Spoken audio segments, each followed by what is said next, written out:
Magandang araw kaibigan! Tuloy po kayo sa Felicidad's Channel. Sa mga kwento ng buhay at pag-ibig na hinalukay sa natatagong baul ni Felicidad. Pero bago po tayo magpatuloy, huwag niyo pong kalilimutan na i-like ang video, i-subscribe ang channel, at i-click ang notification bell para lagi kayong updated sa mga parating pa na upload.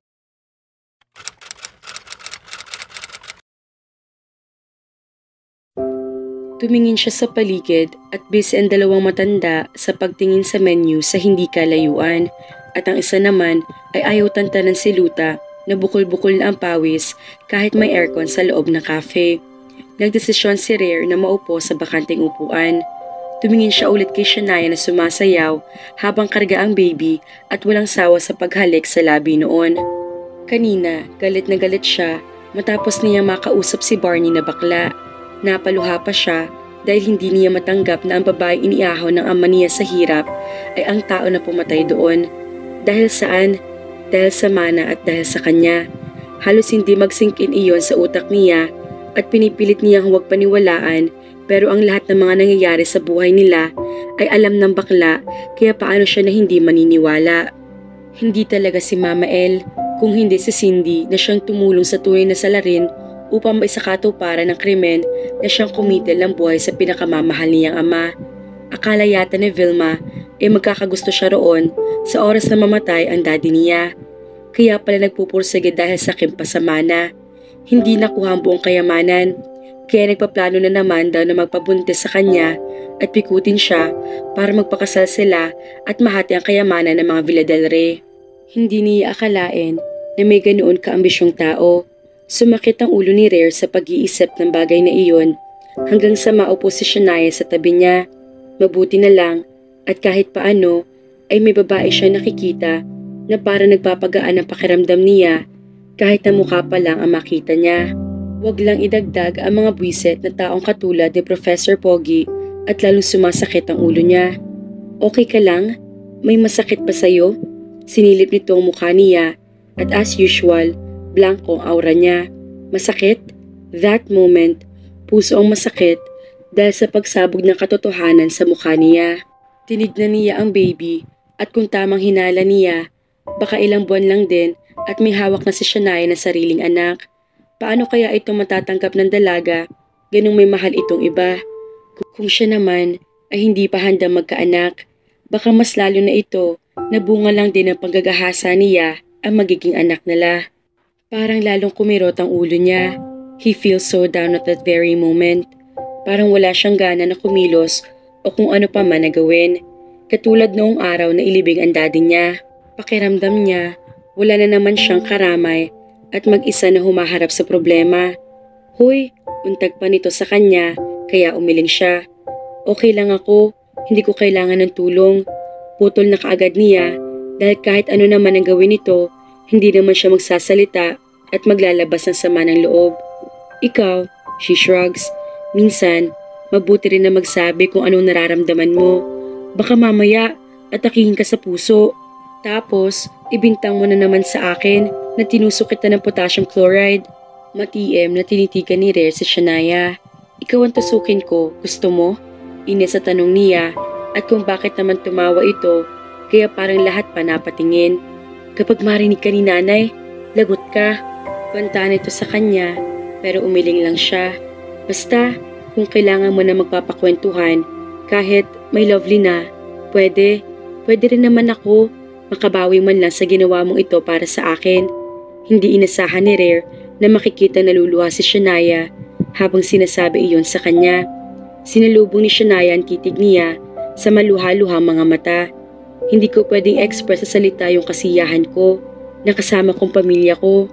Mukhang pera man ako sa paningin mo, pero silang pinakamahalaga sa akin at hindi ko sila ipagpapalit sa kahit na bilyones pa. She begins to cry and he just looked away. So, ibig sabihin, dapat talaga na hindi nito malaman na nasa maayos ng bahay ang pamilya.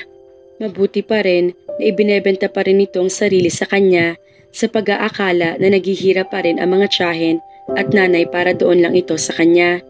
Mabuti na lang at napagbili na niya ang ilang tauhan na sabihan ang mga babae na huwag magkukwento kay Shania ng tungkol sa pagpapatira niya sa townhouse dahil oras na makalabas ay palalayasin ng kapatid niya. Wala naman siyang kapatid. Great! Now, he's living in all lies just to keep a woman. You have a happy family, nasabi na lang niya sa kabila ng inggit na wala siya noon at iyon ang kaisa-isang yatang bagay na hindi mabibili ng kwarta niya kahit na magkano pa.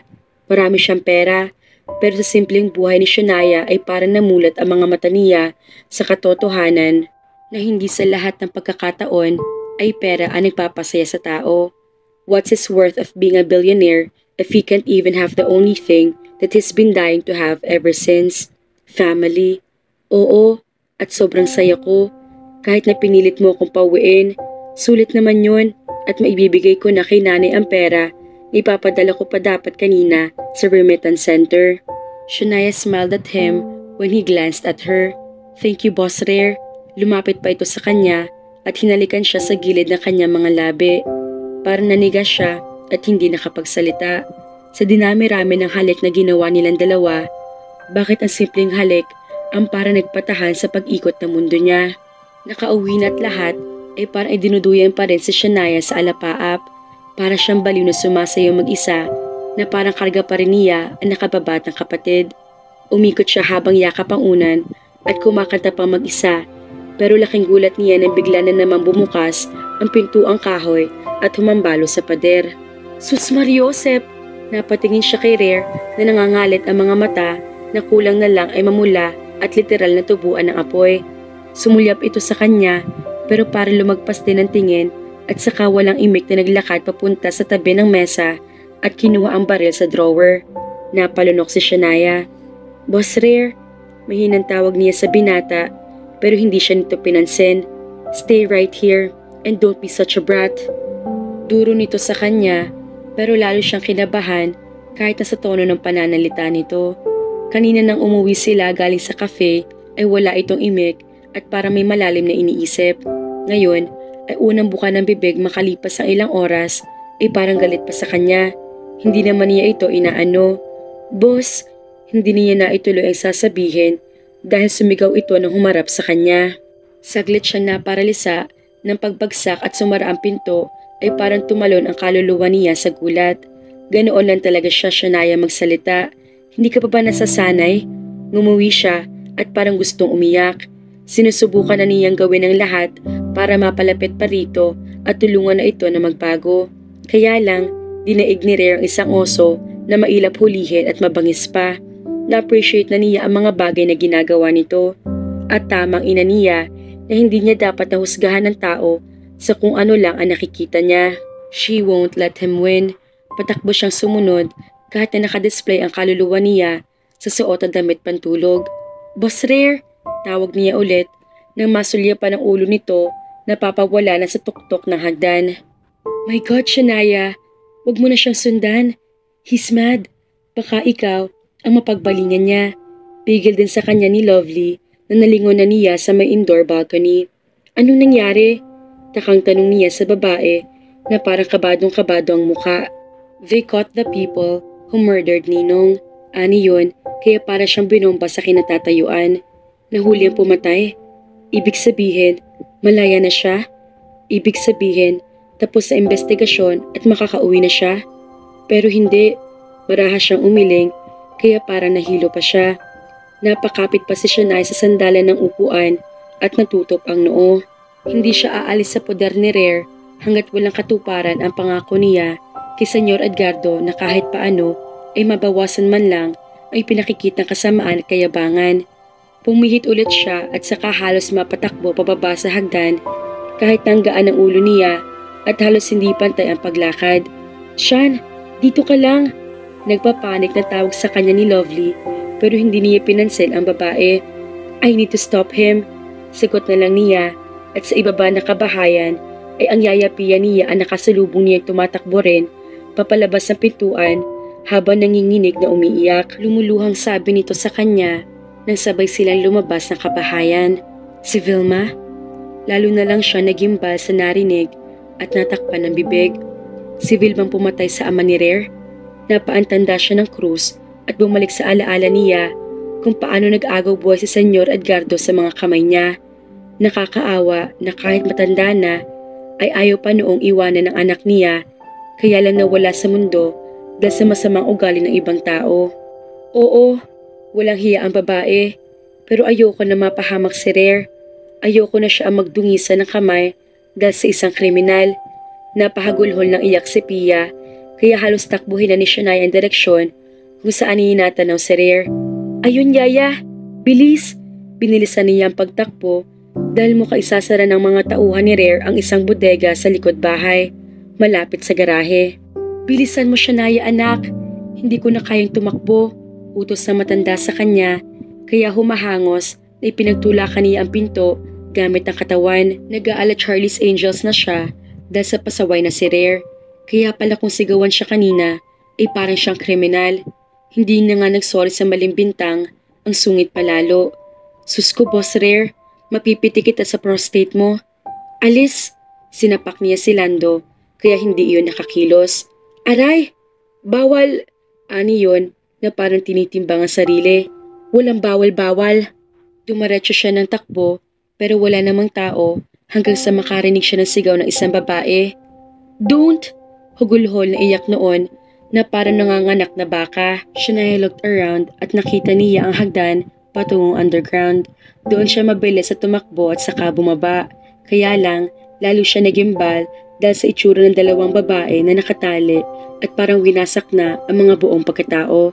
Nakatayo sa harap ng mga iyon si Rare na walang pangingiming sinampal si Vilma na halos ikawala noon ang ulirat. Dagling tinakpan ni Shania ang kanyang bibig na bigla siya mapasigaw. Lumingon si Rare at mas lalo nagalit ang mukha na makita siya. Matigas ang ulo mo. Galit na singhal nito sa kanya pero napaitlag lang siya. She tried to look at his eyes which were bloodshot red. May lungkot doon at matinding galit. Gusto mo masaksihan kung gaano ko kademonyo? Gusto mo ba, Shania? Galit na rin na tanong nito at walang kakurap-kurap na sinampal ng puluhan ng barel ang mukha ni Mama El. Napapikit siya lalo nang lumupaypay ang ulo ng babae, samantalang si Vilma ay walang tigil sa pag-iyak, napasapasaan ang muka. Wala ng ganda at ang ipinagmamalaking kasosyalan. Sumandal siya sa pader at doon siya kumuha ng lakas na loob na magsalita.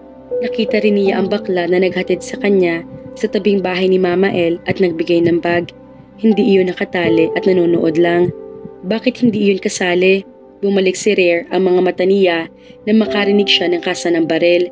Diyos ko, lumuluhang natutop niya ang bibig ay paisa-isang tiningnan ang mga tauhan nito na para naghihintay lang na pumutok ang barel sa mga baon ng ulo ng dalawang nakataling babae.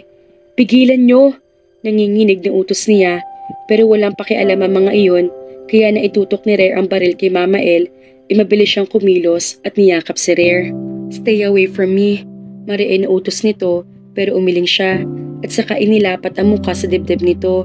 Nanginginig siya pero hindi niya hahayaang tuluyang maging masama si Rare. Gagawin niya ang lahat para mapatigil ito sa nais niyang gawin.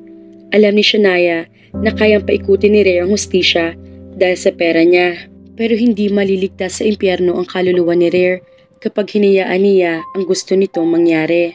Hindi siya matuwid at perpektong tao o babae, pero may takot siya sa Diyos at marunong siyang humingi ng tawad para sa mga kasalanan na nagagawa at higit sa lahat ay hindi siya nananakit ng kapwa at pumapatay. Nagpakailing-iling siya at mas lalong niyakap ito ng mahigpit sa kabila ng takot. You're a licensed lawyer and you could easily have justice for your father. Bakit hindi ka tumayo sa korte sa kauna-unahang pagkakataon at ipanalo mo ang kaso ng daddy mo? Hindi yung papatay ka. Maipinagkaiba ka ba sa kanila kapag ganoon? Wala, diba? Her tears rolled down on her cheeks. Rare, anak, parang ninenervyos naman na tawag ni Yaya Pia sa may likuran nila. Humahangos pang matanda sa pakiramdam ni Shania. Naalala mo yung sinabi ko sa iyo kaninang umaga tungkol sa sugpo? Paano na kapag napatay mo mga iyan? Paano yun? Napaiyak na tanong ni Pia pero hindi niya iyon makuha. I have a lot of money and those will be all his. Sagot naman ni Rare na parang nakuhang sinasabi ng matanda tungkol sa sugpo. Anong sugpo? Hindi perang kailangan niya. Ikaw, makakabili ba ng amang pera? Galit na sigaw ni Pia kaya natilihan si Rare. Nagkaroon siya ng lakas ng loob na tumingala at nakita niyang siya na palang tinitingnan nito. Sinamantala niya ang nakikitang pagkalito sa mukha nito na kahit paano ay parang malamlam na ang mga mata. Huwag mo silang barilin. Get justice legally and not like this. You're not God to take away their lives. Let him. Hindi ko alam kung naniniwala ka sa Diyos, pero siya lang ang may karapatan na kunin ang buhay ng tao. Perhaps, it's Senyor Edgardo's final moment and calling. Nagkataon lang na masaklap ang naging pagbawi sa buhay ng daddy mo. Pero 'di ba, ang magandang naidulot naman noon ay nalaman mo kung sino ang mga taong dapat mong iwasan at layuan. 'Di ba? She sobs. 'Di ba, kung buhay ang daddy mo, hindi naman siya matutuwa na patayin mo ang mga yan. Hindi lahat na mabait palaging talo. Kapag namatay ka, ikaw ang panalo. Dahil lahat ng ginawa mo puro kabaitan lang. You will be judged according to your deeds and count the many good things that you did. Please listen. Hindi niya malaman kung ano pang sasabihin.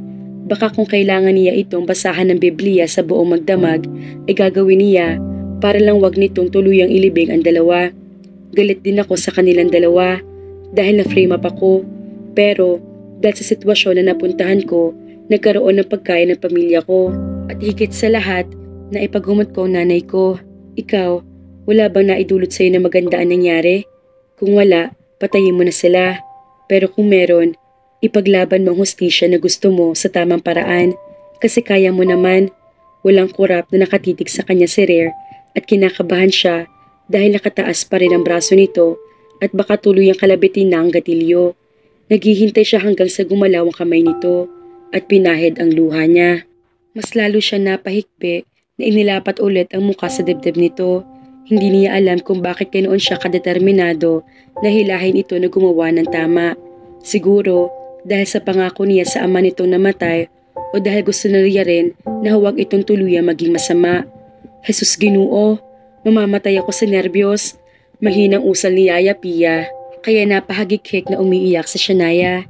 Make sure that they'll never escape. Bihisan yung dalawang yan at bitbitin sa presinto.